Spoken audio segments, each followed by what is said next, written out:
সুপ্রভাত বন্ধুরা, কেমন আছেন সবাই? আশা করি ভালোই আছেন। আজ আমি নতুন আরেকটি ভিডিও নিয়ে চলে এলাম আপনাদের কাছে। আজ আমি যাচ্ছি হুগলি জেলার খানাকুলে। সেখানে রয়েছে কয়েকটি মন্দির এবং রয়েছে রাজা রামমোহন রায়ের জন্মভিটে। সেই সমস্ত স্থান ঘুরে দেখব। কি দেখব সেখানে, কিভাবে যাবেন, সমস্তটাই বলবো এই ভিডিওতে। ভিডিওটি সম্পূর্ণ দেখতে থাকুন। আমি যাচ্ছি চাকদা থেকে ট্রেনে করে চলে এলাম ব্যারাকপুর স্টেশন থেকে অটো করে যেতে হবে মনিরামপুর ফেরিঘাট। সেখানে নদী পার হয়ে সামান্য একটু দূরেই রয়েছে শেওড়াফুলি স্টেশন। চলে এসেছি শেওড়াফুলি স্টেশনে। শেওড়াফুলি স্টেশন থেকে আমি যাব তারকেশ্বর। ট্রেনে করে তারকেশ্বর স্টেশনে নেমে সেখান থেকে বাসে করে যাব সেই স্থান। চলুন, তারকেশ্বর স্টেশনে ঢুকছে। তারকেশ্বর স্টেশনে নেমে এই যে ওভারব্রিজটা দেখতে পাচ্ছেন, এই দিকটায় আমাকে আসতে হবে।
বাসে করে যেতে সময় লাগবে 40 মিনিট।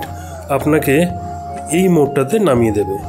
এই দেখুন, নেমে রাস্তার অপর পাড়ে আপনাকে আসতে হবে। এই যে ডান দিকে একটা মিষ্টির দোকান দেখছেন, মিষ্টি দোকানের পাশ দিয়ে যে রাস্তা নেমে গেল, এখান দিয়ে এগিয়ে গেলেই মন্দির। এই মাঠের মধ্যে দিয়ে নেমে এই যে বাঁ সাইডে এটা দেখতে পাচ্ছেন, এটি রাসমঞ্চ। আর একটু এগিয়ে এই সামনে যে গাছটি দেখতে পাচ্ছেন, এটি প্রভু অভিরাম গোস্বামী প্রতিষ্ঠিত 500 বছরের পুরনো বকুল গাছ। আর এটি দোলমঞ্চ। এই গাছটির বিশেষত্ব হচ্ছে সব সময় এতে ফুল ফুটে থাকে, কিন্তু কোনোদিন একটিও ফল দেখা যায় না। এই যে গেটটি দেখতে পাচ্ছেন, এটি গোপীনাথজিউ মন্দিরের প্রবেশদ্বার। চলুন এগিয়ে যাই মন্দিরের দিকে। এই জায়গার নাম কৃষ্ণনগর। কথিত আছে দাপর যুগের কৃষ্ণ সখা শ্রীরাম 15 শতকের অবতার পুরুষ অভিরাম গোস্বামী রূপে এই পৃথিবীতে আবির্ভূত হয়েছিলেন। তিনি বৈষ্ণব ধর্মের প্রচারকল্পে খানাকুল কৃষ্ণনগরে গোপীনাথজিউর এই অনিন্দ সুন্দর মন্দিরটি প্রতিষ্ঠা করেছিলেন। ত্রিতল এই মন্দিরটিতে গোপীনাথের মূর্তি ছাড়াও বলরাম, মদনমোহন ও অভিরাম গোস্বামীর মূর্তি আছে। মূল মন্দিরের সামনে রয়েছে বিরাট বড় নাট মন্দির। দেখুন কত সুন্দর লাগছে, বড় বড় থামযুক্ত এই নাট মন্দির। নাট মন্দির দিয়ে এগিয়ে মূল মন্দির। এই যে আমি যখন পৌঁছালাম মন্দিরে, তখন মন্দিরের বিগ্রহকে স্নান করিয়ে তার বসন পরানো হচ্ছে। এই মন্দিরে দুপুরে ভোগ প্রসাদের ব্যবস্থা রয়েছে। গোপীনাথজিউ মন্দির। এই মন্দিরের নাম মন্দির এটা। সামনে হচ্ছে নতুন মন্দির, এই পাশে আছে। আমি মন্দিরে এসে প্রথমেই ভোগ প্রসাদের কুপন সংগ্রহ করে নিলাম। ভোগ প্রসাদের মূল্য 80 টাকা। দুপুর 1:30টার সময় প্রসাদ দেওয়া হবে। এখন বিগ্রের স্নান করিয়ে তাকে সাজসজ্জা ভূষিত করা হবে, তারপর হবে পূজা পাঠ। চলুন দেখে নিই।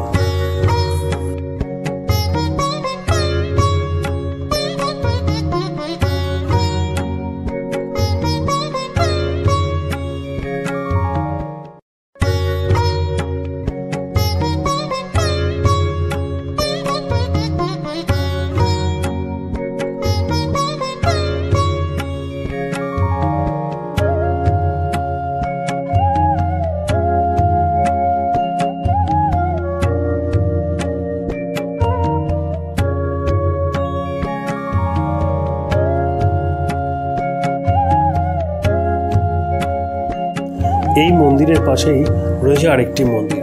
প্রাচীন স্থাপত্য শিল্পের এক অপরূপ নিদর্শন এই মন্দির। এটি রাধাবল্লভজিউ মন্দির। মন্দিরের গা জুড়ে রয়েছে টেরাকোটার কাজ। এর নির্মাণ শুরু করেছিলেন খানাকুল কৃষ্ণনগর সমাজের প্রতিষ্ঠাতা যাদবেন্দ্র সিংহ রায়চৌধুরী। তিনি অবশ্য মন্দিরের কাজ শেষ করে যেতে পারেননি। তার পুত্র কৃষ্ণরাম মন্দিরটি সম্পন্ন করে রাধাকান্ত ও রাধাবল্লভের মূর্তি প্রতিষ্ঠা করেন। এখান থেকে আমি যাব রত্নাবলী মাতার মন্দির দেখতে, এবং সেখানেই রয়েছে ঘণ্টেশ্বর শিব মন্দির। কুমারী দেবী কালী বা দেবী রত্নাবলীর সন্ধান পেয়েছিলেন স্বরূপ নারায়ণ ব্রহ্মচারী নামে এক সাধক।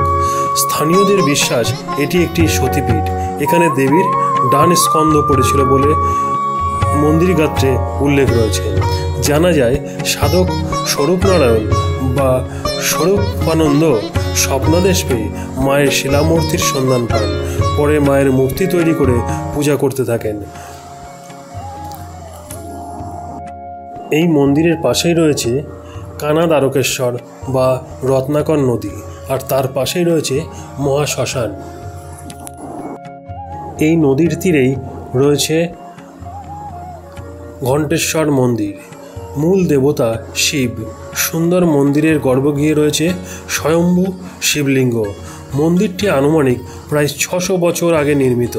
প্রাচীন এই মন্দিরটি অন্তত 3 বার সংস্কার করা হয়েছে। মূল মন্দিরের সামনে রয়েছে সুন্দর নাট মন্দির।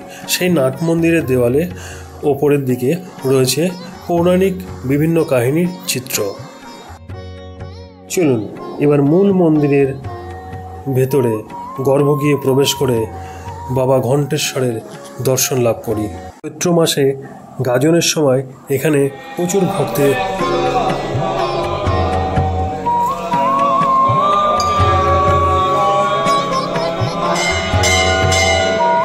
এই ঘণ্টেশ্বর মন্দির চত্বরেই রয়েছে আরও অনেক মন্দির।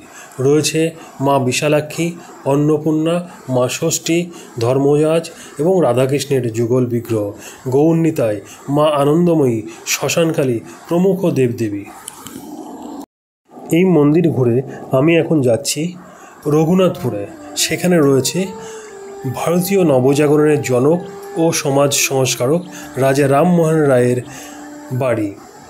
সেই বাড়ি দেখতে আমি যাচ্ছি। এখানে প্রবেশের জন্য টিকিট কাটতে হবে আপনাকে। টিকিট মূল্য 15 টাকা এবং শিশুদের ক্ষেত্রে 5 টাকা। আমি টিকিট কেটে নিলাম, নিয়ে ভেতরে প্রবেশ করলাম। চলুন এবার ভেতরটা ঘুরে দেখি। রাজা রামমোহন রায় নাঙ্গুলপাড়ার মাতৃনিবাস থেকে বিতাড়িত হয়ে এখানে একটি বাড়ি তৈরি করেছিলেন। রামমোহন রায়ের স্ত্রী উমাদেবী সেই বাড়িতেই থাকতেন।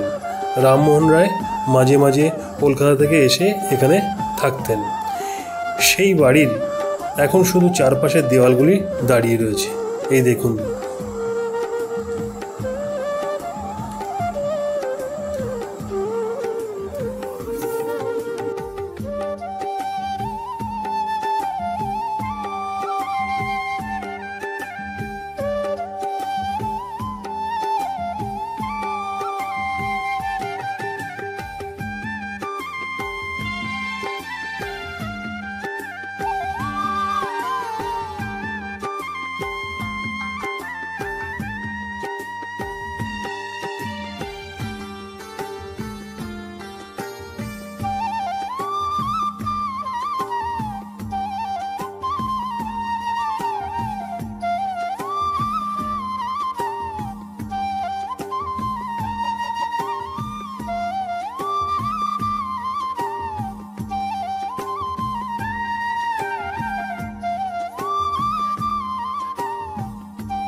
খ্রিস্টাব্দে রাজা রামমোহন রায় এই বাড়িটি তৈরি করেন।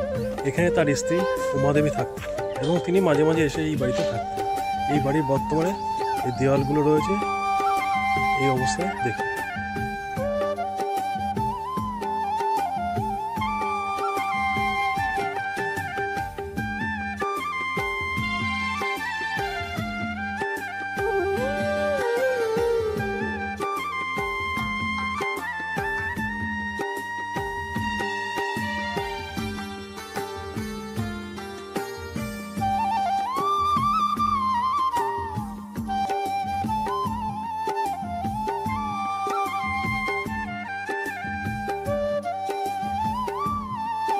রাজা রামমোহন রায় 1811 খ্রিস্টাব্দে যেখানে দাঁড়িয়েই প্রথম সতীদাহ উচ্ছেদের সংকল্প গ্রহণ করেছিলেন, সেই স্থানে পরবর্তীকালে সিমেন্ট বাঁধানো একটি বেদি নির্মাণ করা হয়েছে, যা সতীদাহ বেদি বলে পরিচিত। এটাই সেই সতীদাহ বেদি। এখান থেকে এখন আমি যাব রাধানগর, যেখানে 1772 খ্রিস্টাব্দের 22শে মে রাজা রামমোহন রায় জন্মগ্রহণ করেছিলেন। সেই স্মৃতিতে এখানে নির্মাণ করা হয়েছে স্মারক ভবন। 1916 খ্রিস্টাব্দে এই স্মারক ভবনটি নির্মাণ করা হয়। এই ভবনটির নকশা তৈরি করেছিলেন রবীন্দ্রনাথ ঠাকুর। 3টি শিখা বিশিষ্ট একটি মন্দির, একটি মসজিদ ও একটি গির্জা 3 ধর্মের ঐক্যের প্রতীকরূপে 1916 খ্রিস্টাব্দে এই ভবনটির ভিত্তিপ্রস্তর স্থাপন করেছিলেন রাজা রামমোহনের জ্যেষ্ঠ পুত্র রাধাপ্রসাদের কন্যা চন্দ্রজ্যোতির কন্যা শ্রীমতী হেমলতা দেবী, যিনি দ্বিজেন্দ্রনাথ ঠাকুরের পুত্রবধূ ছিলেন।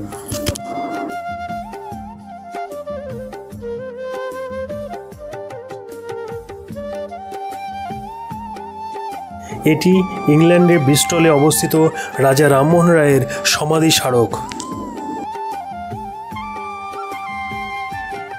সকল স্থান ঘুরে আমি আবার চলে এলাম গোপীনাথজি মন্দিরে, কারণ এখানে দুপুরের ভোগ প্রসাদের জন্য কুপন কাটা ছিল। আমি এসে ভোগ প্রসাদ গ্রহণ করলাম, করে বাড়ির পথে রওনা দিলাম। ভিডিওটি আপনাদের কেমন লাগলো অবশ্যই কমেন্ট করে জানাবেন। যদি ভালো লেগে থাকে লাইক শেয়ার করতে ভুলবেন না। আর যারা আমার চ্যানেলটিকে প্রথমবার দেখছেন তারা অবশ্যই চ্যানেলটিকে সাবস্ক্রাইব করবেন। ভালো থাকবেন, সুস্থ থাকবেন। দেখা হবে পরবর্তী ভিডিওতে।